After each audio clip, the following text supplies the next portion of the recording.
করতাম? করুন ভাই, আমরা জানো এই কদিন আগে সেই তোমাদের রোজা হলো না, রোজার পর সেই তোমাদের নামাজ পড়ে না, ওই নামাজের সময় আমরা সবাই মিলে যাচ্ছিলাম, আর একটা লোক দেখি সাইকেল নিয়ে যাচ্ছে। আর লোকটা দেখি কোনো সারা শব্দ নেই, সাইকেল নিয়ে যেতে যেতে আর দেখি হঠাৎ করে লোকটা পড়ে গেল। পড়ে তাও আবার পড়ে গিয়ে একা একা উঠে গিয়ে আর একটা বাথরুমের খোলা শুয়ে পড়েছে।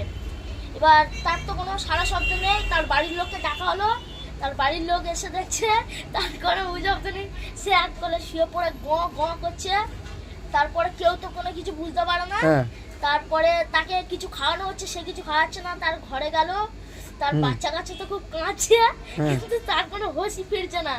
সে এরকম চোখ বয়ে উল্টে গ গ করে করছে। তারপর সেই আমাদের আব্দুল চায়াকে ডাকা হলো, উনি তো আসতে পারলো না, ওনার ঘর বন্ধ হয়ে যাচ্ছিল, উনি শুতে চলে যাবে বলে চলে গেছিল। ওনাকে ডেকে ডেকে একটু সর্ষের তেল পুড়িয়ে দিল।